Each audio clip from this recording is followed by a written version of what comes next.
Y पूरण कुमार आत्महत्या मामले में हरियाणा की राजनीति में उबाल है। विपक्ष सरकार के खिलाफ सड़कों पर उतर रहा है। कांग्रेस की तरफ से मुख्यालयों में प्रदर्शन किया गया, इंसाफ की मांग की गई। वहीं चंडीगढ़ पहुंचकर कांग्रेस के तमाम नेताओं ने पीड़ित परिवार के प्रति दुख जताया, संवेदनाएं प्रकट की। साथ ही कहा कि ये लड़ाई उनकी तरफ से भी मजबूती से लड़ी जाएगी। वो परिवार के साथ इस दुख की घड़ी में खड़े हैं और साथ ही न्याय की लड़ाई को भी अंजाम तक पहुंचाकर ही दम लेंगे। तमाम कांग्रेस के जो आज नेता थे वो पहुंचे चंडीगढ़ पीड़ित परिवार से मिलने। जो धर्मपत्नी है आईपीएस अधिकारी जिनकी मौत हुई, उनसे मुलाकात की, उनसे पूरा मामला जाना, जिसमें दीपेंद्र हुड्डा भी शामिल है, कुमारी सैलजा, रणदीप सिंह सुरजेवाला और पंजाब से भी पूर्व मुख्यमंत्री चरणजीत चन्नी नजर आए थे। तमाम जो कांग्रेस के चेहरे वो इस मामले में साफ तौर पर सरकार को कटघरे में खड़ा कर रहे हैं।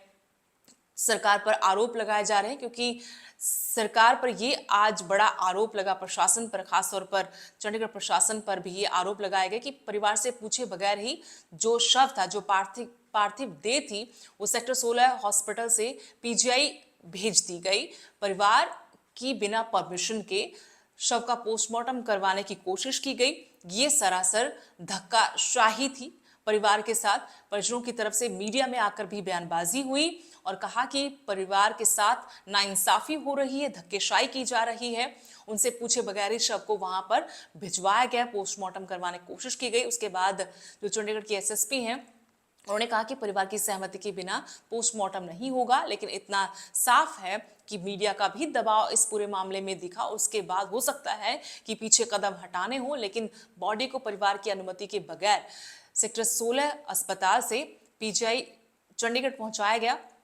इसके अलावा ये भी इस पूरे मामले में अभी तक निकल के सामने आया है कि जो जेजेपी हो, आईएनएलडी हो, सभी ने एक स्वर में कहा है कि वो परिवार के साथ खड़े हैं। अगर धरना प्रदर्शन करना पड़ा, सड़कों पर उतरना पड़ा, तो उससे भी पीछे नहीं हटेंगे। उधर तमाम जो दलित समाज से जुड़े हुए संगठन है, सामाजिक संगठन है, वो भी सड़कों पर उतरकर प्रदर्शन कर रहे हैं। ये मामला सरकार के लिए गले की फांस बन चुका है, तूल पकड़ रहा है और ज्यादा परेशानी बढ़ाएगा सरकार की, क्योंकि जैसे जैसे दिन बीत रहे हैं ये मामला और ज्यादा गंभीर होता जा रहा है। सवाल भी तमाम उठ रहे हैं कि सरकार इस मामले में अभी तक क्यों परिवार को विश्वास नहीं दिला पाई कि निष्पक्ष जांच की जाएगी। एक आईपीएस अपनी जान ले लेते हैं, सुसाइड नोट में बड़े अधिकारियों के नाम लेते, 15 अधिकारियों के नाम लिए जाते हैं, जिसमें डीजीपी का नाम भी शामिल है, शत्रुजीत कपूर और रोहतक एसपी। इसके अलावा जो पूर्व डीजीपी हैं उनके भी नाम है बकायदा, बड़े और कुछ नाम इसमें शामिल हैं। लेकिन मुख्यमंत्री कहते हैं कि किसी भी दोषी को बख्शा नहीं जाएगा, चाहे वो कोई भी हो। सवाल ये है कि पहले जब यहाँ अपराध बढ़ रहा था, के बाद एक क्राइम की बड़ी घटनाएं हो रही थी, वारदातें हो रही थी, तब भी सवाल उठा था, तब भी मुख्यमंत्री ने कहा कि किसी को बख्शा नहीं जाएगा। बदमाश या तो हरियाणा छोड़ दें या फिर बदमाशी छोड़ दें। क्राइम रेट तो नीचे नहीं आया, लेकिन एक बड़े आईपीएस अधिकारी ने अपनी जान ले ली, वो भी अपने ही महकमे के अधिकारियों पर गंभीर आरोप लगाते हुए। उन्होंने कहा कि वो मजबूरन अपनी जिंदगी को खत्म कर रहे हैं। आईपीएस आईएएस अधिकारी उसमें शामिल हैं। ये पूरे सिस्टम की नाकामी के साथ साथ सरकार की भी नाकामी है। क्या मुख्यमंत्री सिर्फ इस तरीके से मीडिया में आकर बयानबाजी ही करते रहेंगे या वो अपनी पावर का भी इस्तेमाल करेंगे? क्या वो आम जनता को सुरक्षित महसूस करवाएंगे? आम जनता को क्या, जब इतने बड़े एडीजीपी रैंक के अधिकारी अपने आप को सुरक्षित महसूस नहीं कर रहे, अपने आप को ठीक महसूस नहीं कर पा रहे इस सिस्टम में, तो सोचिए ये आम लोगों की क्या कुवत है, क्या दम है आम लोगों में? आम लोग कैसे सिस्टम से भिड़ सकते हैं?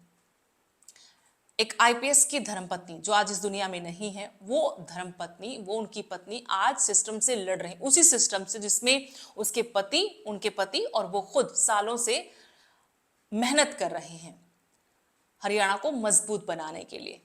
आज उसी सिस्टम से वो लड़ रही हैं इंसाफ के लिए। इतने दिन बीत जाने के बाद भी शव का पोस्टमार्टम नहीं हो पाया है, तो सीधे सीधे तौर पर कानून व्यवस्था पर बहुत बड़ा सवाल है, इस पूरे सिस्टम पर बहुत बड़ा सवाल है, सरकार पर सवाल है कि आखिर सरकार कौन चला रहा है, ये पूरा सिस्टम क्यों बेलगाम हो गया है? क्या इस तरीके से धक्केशाही हो रही है? क्या इस तरीके से ग्रुपिज्म के माध्यम से कुछ स्पेसिफिक अधिकारियों को टारगेट किया जा रहा है? अगर इतने बड़े स्तर पर किसी कारोबार से रिश्वत मांगी जा रही है, तो वो आरोप जो लगे हैं, आरोप लगाने वाला कौन है? क्या उसकी सीधे जांच की जानी चाहिए? क्या सीधे आईपीएस को लेना चाहिए, या डीजीपी के थ्रू, या फिर मुख्यमंत्री के थ्रू? तो बहुत गंभीर मामला है, और ये जगाने वाला अलार्मिंग मामला भी आप इसे कह सकते हैं। ये केस एक दबी हुई सच्चाई को दुनिया के सामने लेकर आया है, जिस पर आपको, हमें, सरकार को, जो बुद्धिजीवी हैं, उनको सोच विचार करना होगा कि सरकार, ये सिस्टम आखिर चला कौन रहा है, और इस सिस्टम की वजह से, सरकार के फैसलों की वजह से, क्यों आम लोगों के साथ साथ अब जो जिनके ऊपर बड़ी जिम्मेदारी होती है, आम लोगों को सुरक्षा देना, आम लोगों को महफूज महसूस करवाना, कानून व्यवस्था को बनाए रखना, जब वो अपने आप को सुरक्षित महसूस नहीं कर रहे, तो फिर कहीं ना कहीं कोई बड़ी खामी तो जरूर होगी। तो इस खामी का पता लगाकर इस पर एक्शन होना, इसकी सर्जरी होना बहुत जरूरी है।